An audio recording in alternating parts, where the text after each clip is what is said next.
నమస్తే. ఇప్పుడు మీరు చూడబోతున్న వీడియో ఖచ్చితంగా మీకు ఉపయోగపడుతుంది, నచ్చుతుంది కూడా. మరి మీకు నచ్చిన విషయం నాకు తెలియాలి అంటే ఈ వీడియోని మీరు లైక్ చేయాలి, షేర్ చేయాలి, అలాగే మన ఛానల్‌ని సబ్స్క్రైబ్ చేయాలి. మీ సపోర్ట్‌ని నాకు అందిస్తారు కదూ! ఓకే. ఇప్పుడు వీడియోని స్టార్ట్ చేద్దాం. నేను మీ జయశంకర్ సిస్లా. మన పిల్లలకి పుట్టిన తేదీని అనుసరించి బలమైన సంఖ్యాబలంలో పేరు పెడదాం. సమాజానికి దేశానికి బలమైన పౌరులనిద్దాం. ఏ ఇంట్లో కూడా అర్ధాయుష్ మరణాలు లేకుండా చేద్దాం. నమస్తే, వెల్కమ్ టు అవర్ ఛానల్. నేను పద్మిని. ప్రస్తుతంతో పాటు ప్రముఖ ఆధ్యాత్మికవేత్త, ఆస్ట్రోన్యూమరాలజిస్ట్, వేదిక్ వాస్తు స్పెషలిస్ట్, శ్రీ విద్య మరియు హనుమత్ ఉపాసకులు బ్రహ్మశ్రీ డాక్టర్ శివయోగి సిస్లా జయశంకర్ గారు మనతో పాటు ఉన్నారు. మాట్లాడదాం. నమస్కారం అండి. ప్రకృతి ఎప్పటికప్పుడు స్పెషల్ డేస్ ని ఇస్తూనే ఉంటుంది. అంటే ప్రకృతే ముహూర్తాలు పెట్టి పంపిస్తుందేమో రోజుల్ని అని అనిపిస్తూ ఉంటుంది. అలాంటి రోజే ఇప్పుడు మంగళవారం షష్ఠి తిథి కూడి రావటం అసలు చాలా రేర్ గా జరుగుతూ ఉంటుంది ఇది అనేది వింటూ ఉంటాము. సో ఆ రోజు వైశిష్ట్యం ఏంటి, ఎట్లాంటి మనకున్నటువంటి కష్టాల నుంచి బయటపడడానికి సుబ్రహ్మణ్యేశ్వర స్వామి అంటేనే పవర్, అందులో ఎటువంటి సందేహం లేదు. కాబట్టి రకరకాల ఇటి బాధల నుంచి బయటపడడానికి స్వామిని విశేషంగా కొలుస్తూ ఉంటారు. మీ ద్వారా కూడా తెలుసుకోవాలనుకుంటున్నాను. రేపటి రోజున విశిష్టత ఏంటండి? తప్పకుండా. మనం గత మాసంలో సుబ్రహ్మణ్య షష్ఠిని జరుపుకున్నాం. ఏంటి మార్గశిర శుక్ల షష్ఠి రోజు సుబ్రహ్మణ్య స్వామి షష్ఠిని మనం జరుపుకున్నాం. అవును. ఈ షష్ఠి అంటే పుష్యమాసంలో వచ్చే షష్ఠి, శుక్ల షష్ఠి తమిళ దేశం వారికి, కన్నడ దేశం వారికి ఇది ప్రధానంగా సుబ్రహ్మణ్య షష్ఠి అన్నమాట. తమిళ దేశం, కన్నడ దేశం, తుళు ప్రాంతం వారు, ఇంకా ఆ ప్రాంతం వారంతా కుక్కి సుబ్రహ్మణ్య స్వామి ఆలయంలో విశేషమైన పూజలు, స్కంద షష్ఠి వేడుకలు అక్కడ చాలా విశేషంగా జరుపుతారు. సో ఇక్కడ విశేషం ఏంటంటే పుష్యమాసానికి దీన్ని శని మాసం అని కూడా అంటారు. అంటే శుభకార్యాలు ఉండవు కానీ అన్ని నోములు, వ్రతాలు, పూజలు, పునస్కారాలు వీటికి ఎక్కువ ప్రాధాన్యతగా ఉంటుంది ఈ నెలలో. అలాగే మనం సాధన చేసుకోవడానికి కూడా ఈ నెల ఎక్కువగా ఉపయోగపడుతుంది. ఉత్తరాయణ పుణ్యకాలం మొదలైంది. సో మకర సంక్రమణం తర్వాత వచ్చే ఈ షష్ఠి చాలా విశేషమైన ఉత్తరాభాద్ర నక్షత్రయుక్త షష్ఠి, సుబ్రహ్మణ్య షష్ఠి. ఉత్తరాభాద్ర నక్షత్రానికి అధిపతి శని భగవానుడు. సో ఎవరి ఇంట్లో ఆ రోజు విశేషంగా అంటే దాన్ని ఒక అదృష్టం కింద భావించాలి. ఇలాంటి ఒక అరుదైన కలయికతో కూడుకున్న మంగళవారం 16వ తారీఖు జనవరి 16 మంగళవారం నాడు ఉత్తరాభాద్ర నక్షత్రం, షష్ఠి తిథి, సుబ్రహ్మణ్య స్వామి. అంటే మనకి స్కంద షష్ఠి కాకపోయినా కూడా మన ఇంట్లో గనక ప్రాబ్లం ఉంటే, అంటే వివాహంలో జాప్యాలు అవుతున్నా, లేదా వివాహం జరిగి వాళ్ళు ఏదన్నా అడ్డంకులతో ఫీల్ అవుతున్నా, వాళ్ళు ఏదైనా డిస్టర్బెన్సెస్ ఫీల్ అవుతున్నా, వాళ్ళందరికీ కూడా ఇది చాలా బాగా ఉపయోగపడుతుంది. ఆ రోజు సుబ్రహ్మణ్య స్వామిని మీ శక్తి కొలది విశేషంగా ఆరాధించి. ఎలా ఆరాధించమంటారు? సుబ్రహ్మణ్యం సుబ్రహ్మణ్యం సుబ్రహ్మణ్యం సుబ్రహ్మణ్యం అనుకోవాలి. అంతే, నిరంతరం ఆ నామానికి ఆయన అంతే. సుబ్రహ్మణ్యం సుబ్రహ్మణ్యం సుబ్రహ్మణ్యం ఇప్పుడు భగవాన్ సత్యసాయిబాబా వారు ఎవరిని ఉపాసించారని? సుబ్రహ్మణ్యం. సుబ్రహ్మణ్యం సుబ్రహ్మణ్యం షణ్ముఖనాథ సుబ్రహ్మణ్యం సుబ్రహ్మణ్యం సుబ్రహ్మణ్యం షణ్ముఖనాథ సుబ్రహ్మణ్యం. సో సుబ్రహ్మణ్యం అని స్మరించుకోవచ్చు. లేదా మీకు ఏదన్నా మంత్రాలు ఉపదేశం ఉంటే మంత్రానుష్ఠానం చేసుకోవచ్చు. ఏమీ లేని వాళ్ళు కూడా స్వామి సుబ్రహ్మణ్యం అంటే చాలు. ఇలా విశేషంగా మీరు దండం పెట్టుకొని, అంటే అక్కడ మనసు ప్రధానం. మీ మనసు అనే పుష్పాన్ని ఆ స్వామివారి పాదాల దగ్గర అర్పించి ఆ రోజు మీరు స్వామిని పూజించి చేసుకుంటే, వివాహంలో అడ్డంకులు ఉన్నా, మీ వివాహం జరిగి భార్యాభర్తల మధ్యలో డిస్టర్బెన్స్ ఉన్నా ఉంటుందండి. ముఖ్యంగా వివాహంలో జాప్యానికి ఇది బాగా పనిచేస్తుంది. వివాహంలో జాప్యానికి పనిచేస్తుంది, సంతానంలో జాప్యానికి కూడా పనిచేస్తుంది.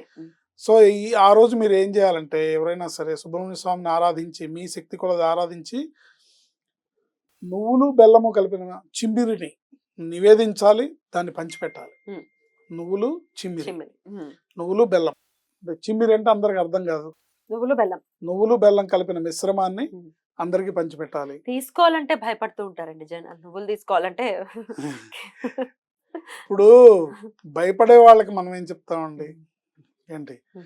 భయపడితే కొత్తగా వస్తుంది అంటే లేనిది ఏదైనా కొత్తగా వస్తుందా, ఉన్నది ఏదైనా పోతుందా? ఏం లేదండి. అసలు ఆన్ దిస్ నోట్ స్వామివారి ప్రసాదం కింద భావించి తీసుకోవాలి. డెఫినెట్లీ అసలు నువ్వులతోటి ఇప్పుడు ఏదో శని భగవానుడు మనకు వచ్చేస్తారు, వాళ్ళదేదో ఉమ్, మనకు వచ్చేస్తుందంటే మరి మంత్రయుక్తంగా చేసినటువంటి దానానికే అది ఆ ఫలితం ఉంటుంది. అంతే. నువ్వులేదో మనం మన చేత్తో ఇచ్చేస్తే ఎందుకు ఉంటుంది? చిన్న అట్లా లాజిక్ ఏముండదు. ఆలోచించాలి కదా. పవర్ కి లాజిక్ ఆలోచించాలి. పవర్ మంత్రానికి ఉంది, అంతేనండి. అంతే.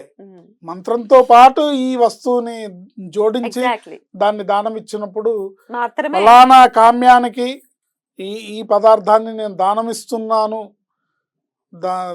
దానం కరిష్యే అని అన్నప్పుడు మాత్రమే ఎగ్జాక్ట్లీ అది పనిచేస్తుంది తప్ప ఎప్పుడు నువ్వులు మామూలుగా ముట్టుకో, అసలు నువ్వుల్ని ఇంట్లో పెట్టుకోకుండా రకరకాల అంటే ఎంత భయమో శని భగవానుడు అంటే. అవును. ఆ మాత్రం భయం ఉండొచ్చు కానీ ఉండాలి. భక్తితో కూడిన భయం అయితే బాగుంటుంది. అవును.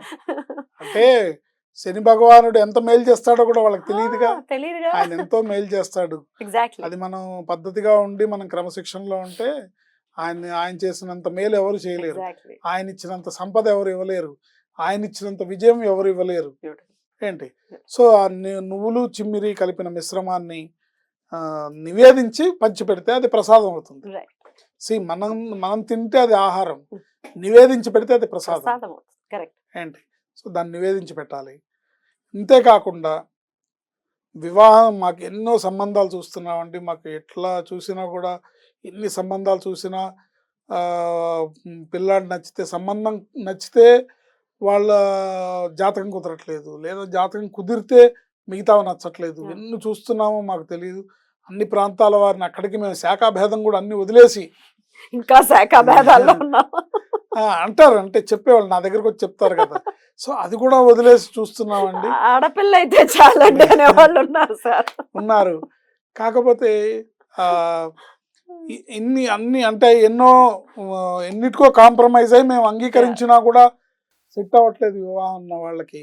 సో జనరల్ గా మనం చూసుకుంటే కనుక జాతకరీత్యా గ్రహస్థితి రీత్యా వివాహం ఆలస్యం అవ్వడానికి కారణం శని భగవానుడు. వివాహం జరగకపోవడానికి, టైంకి సరైన సంబంధం రాకపోవడానికి, వచ్చిన సంబంధాలు కుదరకపోవడానికి కుజుడు కారణం. సో మనకు ఆ రోజు ఒక బహుమానంలాగా, భగవంతుడిచ్చిన వరంలాగా మంగళవారం, షష్ఠి, ఉత్తరాభద్ర నక్షత్రం ఈ 3 కలిపి రావడం అనేది అద్భుతమైన కలయికగా మనం చెప్పుకోవచ్చు. ఎందుకంటే మకర సంక్రమణ నుంచి అద్భుతాలు స్టార్ట్ అవుతున్నాయి. మకర సంక్రమణం ఒక అద్భుతం. అక్కడి నుంచి వస్తే ఇది నెక్స్ట్ ఇది అద్భుతం. షష్ఠి రోజు, ఆ రోజు మనం అనుకున్నట్టుగా ఈ నువ్వులు చిమ్మిరి ప్రసాదం పంచిపెట్టి మీకు ఇంకా శక్తి ఉంటే కనుక మీకు కుదిరినంత మందికి, బాగా చలికాలం కదా పుష్యమాసం అంటే, అందుకని మీకు శక్తి ఉన్నంత మందికి, పేదవారికి లేదా గుడి దగ్గర యాచకులకి, వీళ్ళకి లేని వాళ్ళకి, అవసరం ఉన్న వాళ్ళకి మీరు రగ్గులు పంచిపెడితే మీకు చేతనైంది 1 నుంచి తీసుకోండి. మీరు ఎన్నైనా పంచిపెట్టుకోండి. మీకు అస్సలు లేదు కనీసం 1 పంచిపెట్టడానికి ప్రయత్నం చేయండి, లేదా 11 పంచిపెట్టడానికి ప్రయత్నం చేయండి. మీ దగ్గర ఉందంటే ఇంకా అధికస్య అధికం ఫలం. మీరు ఇట్లా అది ఆ రగ్గు సరి అయిన వ్యక్తి దగ్గరికి వెళ్ళి వాళ్ళ ఆశీర్వాదం, వాళ్ళు ఆ రోజు చలికి వాళ్ళు రక్షింపబడి దాన్ని వినియోగించుకొని ఆ మహాదాత నాకు ఇచ్చారు ఇది అని వాళ్ళు కనుక తృప్తి పడితే అతి శీఘ్రంగా మీ ఇంట్లో పెళ్లి బాజాలు మోగుతాయి. ఇందులో సందేహం లేదు. అయితే వివాహాలకి సంబంధించి, అలాగే సంతానానికి సంబంధించే కాకుండా ఈ అప్పులు కూడా అయిపోవడానికి ప్రధానమైన పాత్ర కుజుడు పోషిస్తాడు అని నేను వినడం జరిగింది. అందుకనే మనం ఆ రోజు విశేషంగా సుబ్రహ్మణ్య స్వామి ఆరాధన చేయమంటున్నాం. సో రకరకాల మీకు పిల్లలు లేకపోయినా పిల్లలు కలుగుతారు, వివాహం జరగకపోయినా వివాహం అవుతుంది. ఏంటి ఆర్థిక పరమైన చిక్కులున్నా కూడా సుబ్రహ్మణ్య స్వామి ఆయన ధన భాగ్యాధిపతి కాబట్టి, కుజుడికి ఆయన అధిపతి కాబట్టి తప్పకుండా ఈ సమస్యలన్నీ తీరుతాయి. అందుకనే సుబ్రహ్మణ్య స్వామి ఆరాధన ఆ రోజు చాలా విశేషము. రైట్. అయితే ఇంట్లో చేసుకోవచ్చు, ఎట్లా పూజ చేసుకోవటం ఇంట్లో చేసుకోవచ్చు, దేవాలయానికి వెళ్ళొచ్చు. విశేషంగా అక్కడ అభిషేకాలు ఇట్లాంటివి ఉంటాయి కదా, బ్రహ్మాండంగా. పద్మారావు నగర్ లో అయితే చాలా చాలా దగ్గర విశేషం ఉంది. అట్లాగే సుబ్రహ్మణ్య స్వామి మాలా మంత్రం ఉంది, అది వస్తే గనక ఇంకా బ్రహ్మాండంగా మీరు చదువుకోవచ్చు. మాలా మంత్రాన్ని ఒకసారి నేను చెప్తాను. చెప్పండి చెప్పండి. ఏంటి గతంలో కూడా చెప్పున్నాను, అయినా కూడా మళ్ళీ చెప్తాను. తప్పకుండా. ఓం శరవణోద్భవాయ సాం సీం సూం సైం సౌం సహ సుబ్రహ్మణ్యాయ కుమారాయ కుక్కుటధ్వజాయ కుంకుమవర్ణాయ మహామోహనాయ ద్వాదశాక్షరాయ సర్వశత్రుహరాయ పరసైన్య విధ్వంసకాయ దేవసేనాధిపతయే నమ స్వాహ. అద్భుతం. ఈ మాలా మంత్రాన్ని మంత్రం మరోసారి చెప్పుకుందాం. ఓం శరవణోద్భవాయ సాం సీం సూం సైం సౌం సహ సుబ్రహ్మణ్యాయ కుమారాయ కుక్కుటధ్వజాయ కుంకుమవర్ణాయ మహామోహనాయ ద్వాదశాక్షరాయ సర్వశత్రుహరాయ పరసైన్య విధ్వంసకాయ దేవసేనాధిపతయే నమ స్వాహ. ఇది స్వామి మాలా మంత్రం. ఎన్నిసార్లు చేయమంటారు? ఎన్నిసార్లైనా చేసుకోవచ్చు.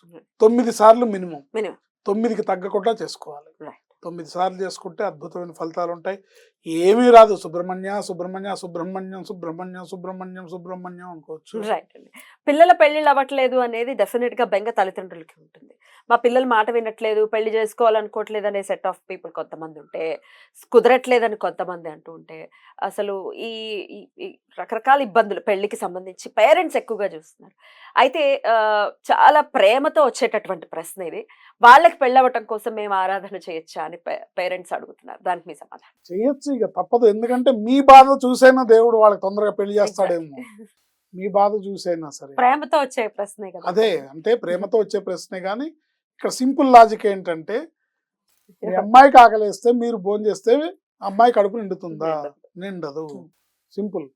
కానీ వాళ్ళు అందుబాటులో లేరు, వాళ్ళు వినరు, వాళ్ళు చేయట్లేదంటే భగవంతుడిని ఆశ్రయించి ఆయన పాదాలు పట్టుకొని మీరైనా చేయొచ్చు. తప్పకుండా. అద్భుతమైన చాలా చాలా వైశిష్ట్యం కలిగినటువంటి రోజు ఈ పుష్యమాస శుక్లపక్షంలో వచ్చేటటువంటి ఈ షష్ఠి తిథి. ఖచ్చితంగా ప్రతి ఒక్కరూ కూడా వినియోగించుకోదగ్గ రోజు ఇది. ఖచ్చితంగా ప్రతి ఒక్కరూ కూడా ఈ రోజుని చాలా చాలా మనస్ఫూర్తిగా స్వామిని కొలుచుకోవడానికి వినియోగించుకోవాలని మనస్ఫూర్తిగా తెలియజేస్తూ చక్కగా మాకు తెలియజేశారు.